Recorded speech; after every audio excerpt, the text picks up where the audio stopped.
अलबत्ता John Dalton और Democritus का मानना था कि एटम को तोड़ा जा सकता, लेकिन 1897 के जे थॉमसन के एक्सपेरिमेंट से पता लगा। 1897 में जे थॉमसन ने जो एक्सपेरिमेंट किया तो उसने कहा कि भाई गिलास ट्यूब ली थी ना एक, याद है? गिलास ट्यूब के अंदर कौन थी? गैस थी। आप बोलोगे सर गैस तो बाहर निकाल दी थी वैक्यूम पंप की मदद से। कितनी गैस बाहर निकाल दोगे? मैंने कहा था ना, हद से हद बिल्कुल थोड़ी सी गैस भी होगी तो भी गैस के कितने मॉलिक्यूल्स होंगे? अरबों खरबों मॉलिक्यूल्स होंगे सर। तो गैस के कुछ ना कुछ अंदर मॉलिक्यूल्स थे। जी सर थे। और बीच में तो और कुछ भी नहीं था, दो प्लेटों के बीच में। तो बैटरी के वोल्टेज ने, बैटरी से मिलने वाली वाले प्रेशर ने दोस्तों इस गैस के मॉलिक्यूल को क्या किया? ब्रेक किया। और इसमें से हमें पता लगा कि इस एटम में से एक ऐसी चीज़ निकली जो कि दौड़ी दौड़ी जा रही थी कौन सी प्लेट की तरफ? कौन सी प्लेट की तरफ? प्लस की प्लेट की तरफ दौड़ी दौड़ी जा रही थी। तो हमने उस चीज़ का नाम क्या रखा? माइनस वाली चीज़ रखा। और हमने कहा इसके अंदर जो चीज़ है वो कौन है सर? इलेक्ट्रॉन्स हैं। वो चीज़ जो दौड़ी दौड़ी माइनस वाली जा रही है किसकी तरफ? प्लस की तरफ। दोस्तों हमने उसका नाम क्या रख दिया? इलेक्ट्रॉन्स। याद है? ठीक है। यानी सर जिन साइंसदानों का ये मानना था, मिस्टर जॉन डाल्टन हो गए, मिस्टर डेमोक्रिटस हो गए, जिनका मानना था कि एटम को तोड़ा नहीं जा सकता, 1897 में मिस्टर जे थॉमसन के एक्सपेरिमेंट ने साबित किया कि एटम को तोड़ा जा सकता है। और एटम के अंदर एक कैसी चीज़ मौजूद है? नेगेटिव चार्ज वाली चीज़ मौजूद है, जिसको हमने प्यार से क्या नाम दिया दोस्तों? इलेक्ट्रॉन। सादी सी बात, एक और जो समझने की बात है लॉजिकली वो ये है, आप इन्हें बताया था सर अगर हम चार्ज की प्लेटें रखें यूं करके, ये प्लस की प्लेट और दोस्तों ये माइनस की प्लेट, और इस रास्ते में से अगर गुजारा जाए इलेक्ट्रॉन को, इसको गुजारा जाए, इलेक्ट्रॉन जो कि माइनस का होता है तो वो किसकी तरफ दौड़ा हुआ चले जाता है? सही है। और इलेक्ट्रॉन के बजाय अगर कोई प्लस की चीज़ इसमें से गुजारी जाए तो वो दौड़ा हुआ चल जाएगा किसकी तरफ? लेकिन दोस्तों इसी रास्ते में से, इसी इलेक्ट्रिक फील्ड में से अगर गुजारा जाए किसको? एटम को, तो एटम ना ऊपर जाता है ना, इसका मतलब एटम पे कोई चार्ज, शाबाश, इसका मतलब ये सर एटम पे कोई चार्ज नहीं है। तो दोस्तों एटम एक ऐसी चीज़ जिसपे कोई चार्ज होता, जीरो चार्ज। तो ये तो और मसले की बात सर, एटम के ऊपर कोई चार्ज नहीं है लेकिन अपने अंदर से चीज़ कैसी निकाल रहा है? क्योंकि इसी एक्सपेरिमेंट से, जे थॉमसन के एक्सपेरिमेंट से पता लगा कि एटम के अंदर कैसी चीज़ मौजूद है? माइनस के चार्ज वाली चीज़ क्या है दोस्तों? मौजूद है। तो ये तो और मसले की बात कि भाई एटम के ऊपर चार्ज तो क्या है? ज़ीरो, लेकिन एटम के अंदर से चीज़ कैसी निकल रही है? माइनस के चार्ज वाली निकल रही है। जैसे ही हमें ये अंदाज़ा हुआ कि एटम के अंदर एक माइनस चार्ज वाली चीज़ है, जैसे ही हमें ये अंदाज़ा हुआ कि एटम के अंदर एक माइनस चार्ज वाली चीज़ है, लेकिन वो माइनस चार्ज दिख भी रहा, भाई एटम के ऊपर चार्ज क्या है? ज़ीरो। जब इलेक्ट्रिक फील्ड में भेजते हैं तो ना ऊपर जाता है ना नीचे, तो इसका मतलब इस पे चार्ज क्या? लेकिन जे थॉमसन का एक्सपेरिमेंट बता रहा है कि एटम के अंदर, ऊपर नहीं, एटम के अंदर क्या है? एटम के अंदर माइनस वाली चीज़ है, एटम के अंदर। तो सर ऐसा तो उसी सूरत में मुमकिन है कि एटम के अंदर माइनस भी हो और चार्ज भी ज़ीरो हो। तो ये तो उसी सूरत मुमकिन है जब माइनस के साथ एक कैसी चीज़ हो? प्लस वाली चीज़ भी हो, कि अगर ये -5 है तो ये +5 हो, तो एक दूसरे के असर को क्या कर दे? +5 में से -5 गया, जवाब। यानी दोस्तों एटम के अंदर जब माइनस डिस्कवर हुआ, यानी इलेक्ट्रॉन का चार्ज डिस्कवर हुआ, तो उसके बाद साइंसदानों ने फ़ौरन ये ख्याल किया, चूँकि एटम के अंदर से एक माइनस की चीज़ निकली है और एटम के ऊपर चार्ज क्या है? ज़ीरो। एटम के ऊपर चार्ज क्या है? ज़ीरो।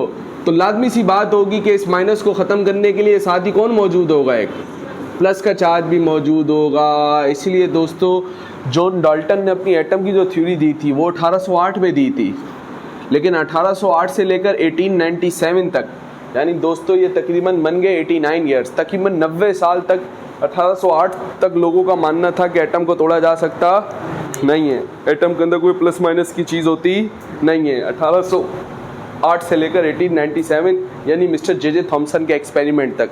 लेकिन दोस्तों जैसे ही मिस्टर जे थॉमसन ने ये एक्सपेरिमेंट परफॉर्म किया जिसके ज़रिए पता लगा कि एटम के अंदर एक माइनस के चार्ज वाली चीज़ मौजूद है, तो जैसी एक्सपेरिमेंट परफॉर्म हुआ उसके फ़ौरन बाद का नतीजा एक ये भी था कि लोगों ने मान लिया कि अगर इसके अंदर एटम, इस एटम के अंदर अगर इलेक्ट्रॉन जैसी चीज़ मौजूद है तो साथ ही प्लस जैसी चीज़ भी क्या होगी, क्योंकि प्लस और माइनस एक दूसरे के असर को ख़त्म करके क्या लेके आएंगे, ज़ीरो चार्ज लेके आएंगे दोस्तों। इसीलिए प्रोटॉन की डिस्कवरी इलेक्ट्रॉन के फ़ौरन बाद ही हो गई।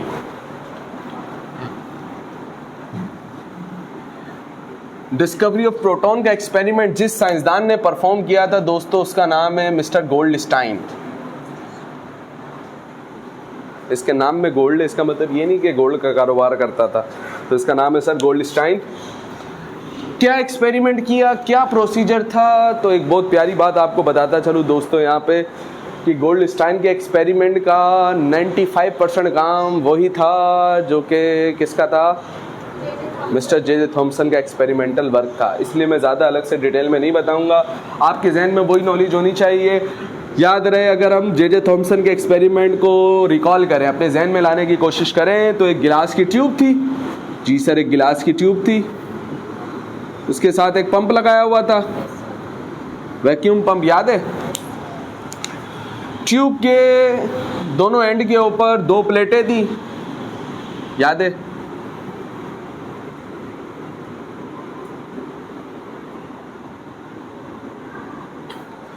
एक प्लेट प्लस की थी सर और एक प्लेट कैसी थी दोस्तों, माइनस की, ऐसे ही है ना, याद है।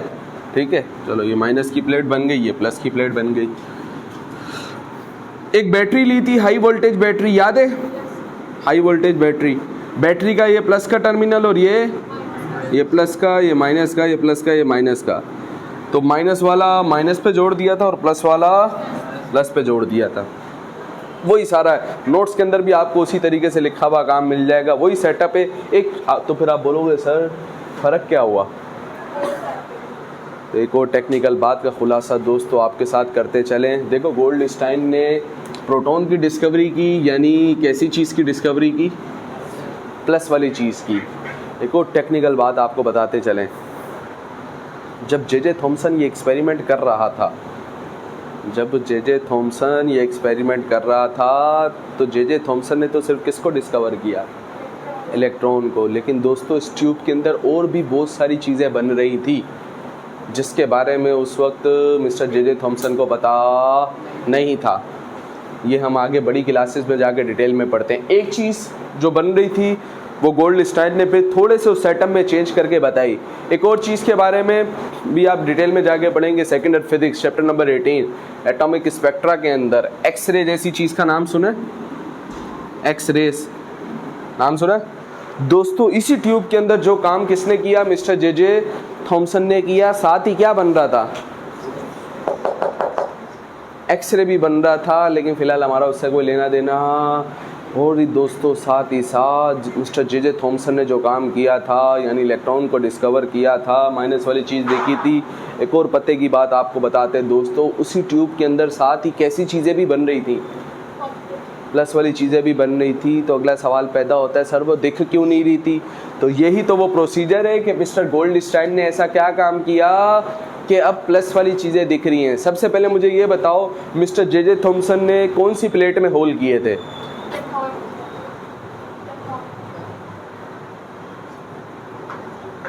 मिस्टर जे थॉमसन ने प्लस की प्लेट में होल किए थे। जे थॉमसन ने, ये नहीं देखो कि इस तरफ सर आपने लास्ट टाइम होल किया हुआ था, मैंने रोटेशन चेंज की है। जब आप अपने पास फिगर जो लास्ट टाइम मैंने आपको बनवाई थी उसमें आप देखेंगे तो यहाँ पे मैंने प्लस की प्लेट रखी थी, यहाँ पे माइनस की। आप चाहें तो देख लें। सर आपने जो होल्स किए थे, मिस्टर जे थॉमसन ने जो होल्स किए थे, जे थॉमसन इलेक्ट्रॉन की डिस्कवरी वाला एक्सपेरिमेंट, उसने जो होल्स किए थे वो कौन सी प्लेट में किए थे, प्लस की प्लेट में किए थे। ऐसा ही है, ठीक है। तो दोस्तों इस ट्यूब के अंदर फर्ज करो, थोड़ी देर के लिए फर्ज करो ये प्लस का है और ये माइनस का है, ठीक है। तो जे थॉमसन ने क्या किया था, इस प्लेट में होल किए थे, याद है, और पीछे एक कंपाउंड लगाया था जिसका नाम था ZnS, जिंक सल्फाइड। क्या प्रॉपर्टी थी इसकी, जब भी इससे कोई चीज़ टकराएगी तो क्या पैदा होती थी, चमक पैदा होती थी, ग्लो पैदा होता था, रोशनी पैदा होती थी, याद है, ठीक है। और ये जो साथ में लगाया है ये क्या है सर, हाई वोल्टेज बैटरी, ऐसे ही है दोस्तों। इसी तरीके से ये जो ट्यूब है, इस ट्यूब का नाम क्या है भाई? इसका नाम है ग्लास ट्यूब। ठीक हो गया, सही है। जो प्लस वाली प्लेट होती है उसको एनोड कहते हैं और माइनस वाली प्लेट को कैथोड कहते हैं। सादी सी बात जो हमने देखी थी सर, कि कुछ माइनस वाली चीज़ें दौड़ती हुई जा रही थी, ये प्लेट प्लस की और ये प्लेट होल किस में किए थे उसने भाई? प्लस वाली प्लेट में। जे थॉमसन की बात कर रहा हूँ अभी मैं। तो उसने होल किए थे प्लस की प्लेट में, तो प्लस की तरफ कौन दौड़े हुए जा रहे थे? बोलो ना भाई, प्लस की तरफ कौन दौड़े हुए जाएंगे? माइनस दौड़े हुए जाएंगे ना सर। प्लस को कौन अपनी तरफ खींच रहा होगा? माइनस, क्योंकि माइनस और प्लस एक दूसरे को अट्रैक्ट करते हैं। तो इस प्लस को कौन अपनी तरफ खींच रहा होगा दोस्तों? तो सारे माइनस वाले जो चार्ज थे वो दौड़े दौड़े गए इस पॉजिटिव प्लेट की तरफ। और ख़ास काम क्या किया था मिस्टर जे थॉमसन ने? इस प्लेट के अंदर क्या कर दिया था? होल कर दिया था। तो इलेक्ट्रॉन इस होल में से क्या हो गए थे? पास हो गए थे। और किससे जाके टकराए? ZnS से टकराए। क्या पैदा हुआ था? ग्लो। जे थॉमसन ने होल किया था पॉजिटिव प्लेट में। मिस्टर गोल्डस्टाइन ने क्या किया दोस्तों? मिस्टर गोल्डस्टाइन ने, ये प्लस की प्लेट है और ये, मिस्टर गोल्डस्टाइन ने होल प्लस की प्लेट में करने के बजाय कौन सी प्लेट में किए? माइनस की प्लेट में किए। तो अब मैं तुमसे पूछने वाला हूँ बड़ी टेक्निकल बात, देखते हैं आपके पास इसका जवाब है कि नहीं। अगर कोई चीज़ ज़ीरो है, क्या मैं ज़ीरो को मैथ की ज़बान में +20 के साथ -20 कह सकता हूँ? जी सर, +20 में से -20 करेंगे, जवाब क्या आएगा? 0। दोस्तों क्या मैं 0 को +95 -95 कह सकता हूँ? यानी दोस्तों 0 के अंदर दो चीज़ें होती हैं, एक माइनस का पार्ट होता है और एक, ऐसे ही है। तो दोस्तों जब एटम के ऊपर कोई चार्ज नहीं था और उसमें से माइनस की चीज़ यानी इलेक्ट्रॉन निकली, तो उसी वक्त साथ में कौन सी चीज़ भी निकली थी? प्लस की चीज़ भी निकली थी। लेकिन मिस्टर जे थॉमसन को क्यों नहीं दिखी? वो प्लस की चीज़ जा रही थी किस प्लेट में? प्लस की, भाई वो जो प्लस की चीज़ वहाँ पे बनी थी वो किस प्लेट की तरफ उस वक्त भी जा रही थी? माइनस की प्लेट की तरफ जा रही थी। लेकिन मिस्टर जे थॉमसन ने माइनस की प्लेट में होल्स किए नहीं थे। जब होल्स नहीं किए थे तो उन होल में से वो पास भी हुई। जब उन होल में से पास भी हुई तो ZnS से टकराई भी। जब ZnS से टकराई भी नहीं तो चमक भी पैदा हुई, इसलिए हमें उसका असर दिखा। मिस्टर गोल्डस्टाइन ने सिर्फ एक छोटा सा चेंज किया दोस्तों, वो ये किया कि मिस्टर जे थॉमसन ने तो प्लस की प्लेट में होल किए थे, मिस्टर गोल्डस्टाइन ने कौन सी प्लेट में होल किए? माइनस की प्लेट में, जिसको प्यार से क्या कहते हैं? और ये क्या है सर? प्लस वाला एनोड। बाकी पूरा का पूरा एक्सपेरिमेंट वही है, आप चाहें तो पढ़ भी सकते हैं। आए दोस्तों साथ साथ पढ़ते हैं इसको।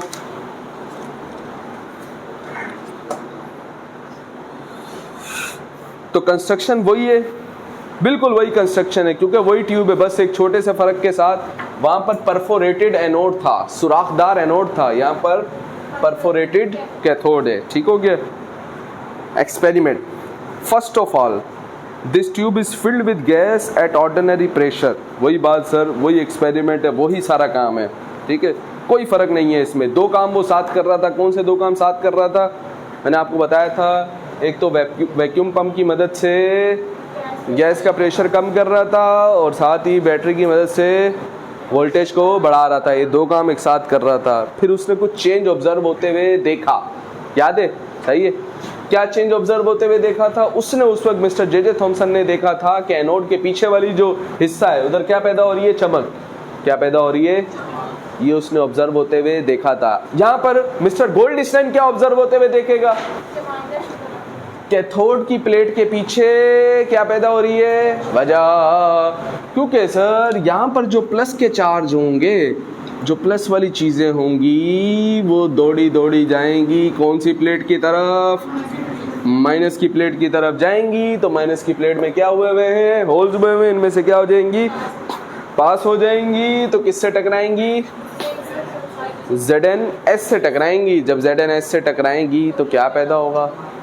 ग्लो पैदा होगा। तो मिस्टर गोल्डस्टाइन ने भी क्या ऑब्जर्व किया? ग्लो ऑब्जर्व किया। क्या ऑब्जर्व किया सर? तो ऑब्जर्वेशन पढ़ते हैं। It was observed that the positive material particles crossed these perforations were strike behind the, पीछे कौन सी प्लेट के, कैथोड की प्लेट के, एंड प्रोड्यूस क्या, एंड प्रोड्यूस ग्लो फ्लोरिसेंस।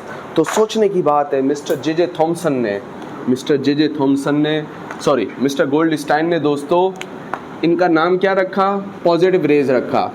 क्या नाम रखा भाई, क्यों पॉजिटिव रेज रखा, को वजह बता सकता है?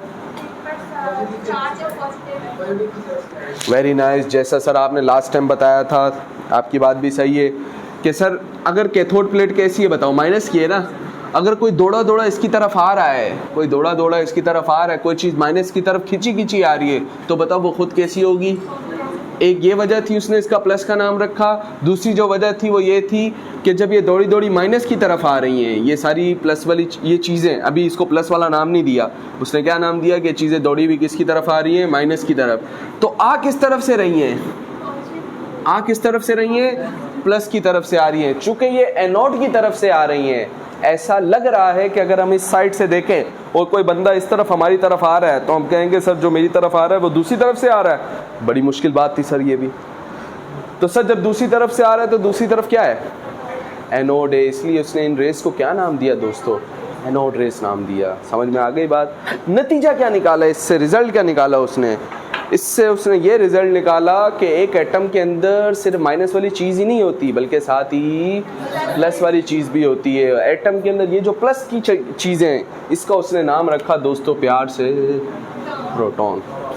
बताओ प्रोटॉन एक निकला होगा, इलेक्ट्रॉन कितने निकले थे, अरबों खरबों, तो प्रोटॉन भी एक निकला होगा, बहुत सारे होंगे, बहुत सारे होंगे सर। लेकिन यहाँ पर एक छोटी सी करेक्शन मैं आपके सामने करता चलूँ, बड़ी टेक्निकल बात है दोस्तों।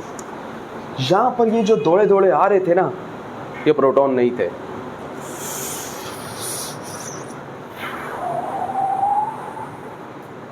तो आपकी पूरी थ्योरी गलत हो गई।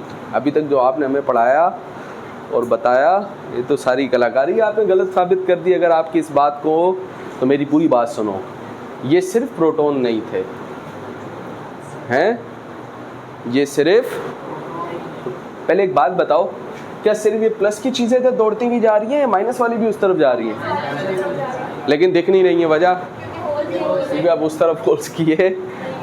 दोस्तों एक बात ज़िंदगी में याद रखना जो मैंने आपको बताई थी टेक्निकल, वो ये थी कि एक एटम के अंदर तीन चीज़ें तो हैं, इलेक्ट्रॉन, प्रोटॉन और न्यूट्रॉन। और चैप्टर 1 में सर आपने जब हमें एटॉमिक नंबर और मास नंबर बताया था और पढ़ाया था, उसमें आपने बताया था कि एटम का एक मरकज़ होता है, न्यूक्लियस कहते हैं जिसे, जिसमें दो चीज़ें होती हैं, क्या क्या, प्रोटॉन और न्यूट्रॉन, और बाहर कौन होते हैं, इलेक्ट्रॉन। मैंने आपको ये भी कहा था कि पूरी की पूरी केमिस्ट्री का ताल्लुक किसके साथ है, इलेक्ट्रॉन्स के साथ है। केमिकल रिएक्शन के अंदर लेना देना किसका होता है, इलेक्ट्रॉन्स का होता है। तो ये न्यूक्लियस का लेना देना कहाँ होता है दोस्तों, न्यूक्लियस का लेना देना होता है न्यूक्लियर रिएक्शंस के अंदर। किसके अंदर होता है, न्यूक्लियर रिएक्शन के अंदर न्यूक्लियस टूट जाता है। और न्यूक्लियस को तोड़ना आसान बात नहीं है। न्यूक्लियस को तोड़ने के लिए we need very much high amount of energy. इस दुनिया की, इस ब्रह्मांड की, इस यूनिवर्स की, इस कायनात की सबसे ताकतवर तरीन जो फोर्स है, वो खुदा ताला ने जो बनाई है, वो न्यूक्लियस वाली फोर्स है। कौन सी फोर्स है दोस्तों, उसको प्यार से कहते हैं न्यूक्लियर स्ट्रॉन्ग फोर्स। ये जो ज़मीन की फोर्स है, ज़मीन जिस फोर्स से अपनी तरफ खींच रही है चीज़ों को, इस फोर्स का नाम है ग्रेविटेशनल फोर्स। क्या नाम है, इस फोर्स से खरबों खरबों खरबों खरबों खरबों खरबों गुना ताकतवर जो फोर्स है, उस फोर्स का नाम है न्यूक्लियर स्ट्रॉन्ग फोर्स, जिसने न्यूक्लियस को पकड़ के रखा हुआ है, जो कि प्रोटॉनों न्यूट्रॉनों को अलग होने दे रही नहीं है। मेरी इस सारी गुफ्तगू का सिर्फ एक मकसद है कि न्यूक्लियस तो इतनी स्ट्रॉन्ग फोर्स से बाइंड हुआ है, जुड़ा हुआ है कि न्यूक्लियस तो टूटता, तो जब न्यूक्लियस नहीं टूटता तो अंदर से क्या नहीं निकलते, प्रोटॉन और न्यूट्रॉन निकलते। दोस्तों एटम के अंदर से प्रोटॉन और न्यूट्रॉन आम हालत में निकलते सिर्फ एटम बम के दौरान, न्यूक्लियर एक्सप्लोजन के दौरान, रेडियो एक्टिविटी के दौरान, न्यूक्लियस के टूटने के दौरान ये काम होता है, जो कि आम हालात में होता। मेरा जस्ट आपको बात बताने का मकसद ये दोस्तों कि अगर आपको ये प्लस की चीजें दिख भी रही हैं, तो फर्ज करो कि अगर एक एटम है एयर का, एयर की हम बात करें तो एयर में बहुत बड़ी मात्रा में नाइट्रोजन गैस होगी। जी सर, एयर के अंदर, हवा के अंदर सबसे ज़्यादा कौन होता है, नाइट्रोजन गैस होती है। ठीक हो गया। ओके, नाइट्रोजन की बात करें, एटॉमिक नंबर कितना भाई 7, मास नंबर 14, ठीक हो गया। ठीक है, तो पहले शेल में 2 इलेक्ट्रॉन, दूसरे में भाई ये 7 है ना, 7 में से 2 आ गए, बाकी कितने बचे? बाकी कितने बच गए? 5 बच गए। इसके पास 7 इलेक्ट्रॉन है, तो आप ही ने बोला था अगर 7 माइनस वाली चीजें तो 7 ही, बोलो ना भाई, 7 ही प्लस वाली चीजें होंगी ना। एक एटम के अंदर जितने इलेक्ट्रॉन होते हैं, ये बात चैप्टर 1 में मैंने बताई थी। सादी सी बात ये दोस्तों, ये गैस यहाँ पे, इस गैस के पार्टिकल्स यहाँ पे घूम रहे हैं। जब बैटरी से एनर्जी मिली, बैटरी से क्या मिली? एनर्जी मिली दोस्तों, तो इसके इलेक्ट्रॉनों को कहाँ निकाल दिया उसने? बाहर। भाई न्यूक्लियस को तो तोड़ा जा सकता, 7 प्रोटॉन इसके अंदर ही हैं, 7 न्यूट्रॉन भी इसके अंदर ही हैं, साथ ही साथ इलेक्ट्रॉन्स थे पहले शेल के और दूसरे शेल के भी ना, याद है ये भी जो मैं बना रहा हूँ। तो क्या किया, जब हमने एनर्जी दी तो इसमें से, इस एटम में से 1-2 इलेक्ट्रॉन निकल गए। तो फर्ज करें 5 इलेक्ट्रॉन थे दोस्तों इसके पास, 2 इलेक्ट्रॉन निकल गए, कितने इलेक्ट्रॉन बचे? 3 इलेक्ट्रॉन बचे।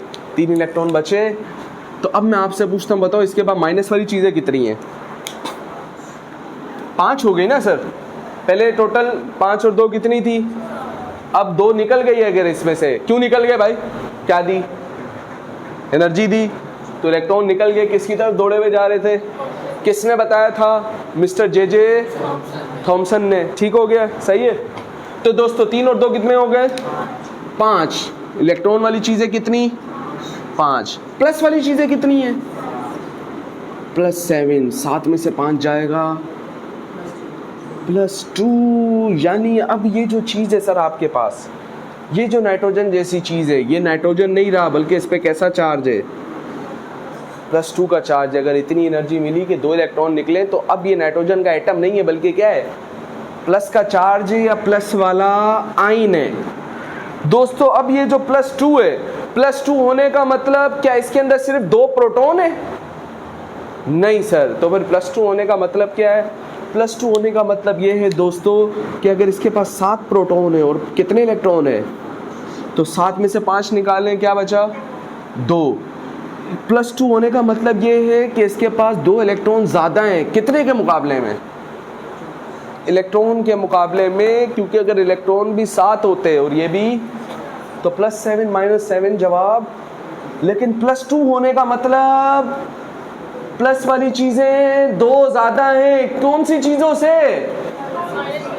इसी तरीके से दोस्तों अगर ऐसा लिखा हुआ है, ऐसा लिखा हुआ है कि अगर एक जगह लिखा है 11 प्लस वाली चीजें और साथ लिखा है 10 माइनस वाली चीजें, तो 11 में से 10 जाएगा, क्या बचा? +1। क्या बचा सर? +1। तो +1 होने का मतलब क्या इसके पास 1 प्रोटॉन है? नहीं सर। अगर इस केस में हम देखें तो +1 होने का मतलब ये इसके पास 10 इलेक्ट्रॉन भी हैं, 11 प्रोटॉन भी हैं। अलबत्ता +1 होने का मतलब ये है सर कि इसके पास 1 प्रोटॉन ज़्यादा है। कितने के मुकाबले में? मेरा आपको बताने का मकसद सिर्फ इतना है, जो टेक्निकल बात मैं बता रहा हूँ, जो कि बहुत इंपॉर्टेंट बात है दोस्तों, वो ये है कि ये जो प्लस वाली चीज़ दौड़ी हुई यहाँ पर जा भी रही है, ये जो प्लस वाली चीज़ दौड़ी हुई जा भी रही है, इसके साथ बहुत सारी कौन सी चीज़ें मौजूद हैं? माइनस वाली चीजें भी। तो फिर प्लस क्यों दिख रहा है सिर्फ? फिर आप प्लस क्यों लिख रहे हो? वो तो है, मैं यहाँ पे सिर्फ प्लस क्यों लिख रहा हूँ? ओ भाई इसलिए लिख रहा हूँ क्योंकि प्लस वाली चीजें ज्यादा हैं, इसलिए लिख रहा हूँ कि भाई +11 में से 10 माइनस का निकालेंगे भी तो क्या बचेगा? +1। +7 में से -5 निकालेंगे भी तो क्या बचेगा? इसलिए मैंने सिर्फ प्लस लिखा है। लेकिन इसी प्लस के अंदर क्या मौजूद होंगे? माइनस वाली चीजें भी, अलबत्ता वो प्लस के मुकाबले में क्या होंगी? कम होंगी। यानी ये जो दौड़े हुए जा रहे हैं ये सिर्फ प्रोटॉन, ये पूरे एटम का आयन है। ये पूरे एटम का क्या है? उसके अंदर प्रोटॉन भी है, इसके अंदर प्रोटॉन भी है, न्यूट्रॉन भी है और इलेक्ट्रॉन भी हैं। क्या खास बात होगी दोस्तों? खास बात ये होगी, न्यूट्रॉन पे तो कोई चार्ज होता नहीं है, अलबत्ता प्रोटॉन और इलेक्ट्रॉन जब दोनों मौजूद हों और असर सिर्फ प्लस का दिख रहा है, तो इसका मतलब प्लस की तादाद क्या है? ज़्यादा है। प्रोटॉन की तादाद क्या है? दोस्तों ये जो रेस दौड़ी दौड़ी आ रही है इस तरफ, ये सिर्फ प्रोटॉन नहीं है बल्कि पॉजिटिव आयन्स हैं। पॉजिटिव चार्जेस है, ऐसे आयन्स हैं जो कि किस में से बने हैं, एटम में से बने हैं। किस वजह से? क्या निकल जाने, इस एटम में से क्या निकल जाने की वजह से? इलेक्ट्रॉन के निकल जाने की वजह से। सर 7 इलेक्ट्रॉन थे ना इस मिसाल में, आपने बताया 2 निकल गए। क्यों निकले थे? तो सर एनर्जी दी थी तो इलेक्ट्रॉन क्या हो गए थे? निकल गए थे दोस्तों। इसलिए मिस्टर गोल्डस्टाइन ने टेक्निकल बात की है, नाड़ियों वाली बात नहीं की। उसने टेक्निकल बात ये कही कि ये जो प्लस वाली चीज़ें जा रही हैं, ये जो प्लस वाली चीज़ें जा रही हैं, उसने बोला इनके अंदर कौन से चार्जेस अक्सरियत में मौजूद हैं, अबंडेंस में मौजूद हैं। पॉजिटिव चार्जेस यानी प्रोटॉन अक्सरियत में क्या है सर? मौजूद है। उसने कभी भी ये नहीं बोला कि इसके अंदर सिर्फ प्रोटॉन मौजूद हैं। बात समझ में आ रही है? ओके हो गया है। फिर इन ये जो एनोड रेज हैं, जो कि किसकी तरफ से आ रही है? एनोड की तरफ से, इसलिए इनका नाम क्या रखा दोस्तों? एनोड रेज रखा।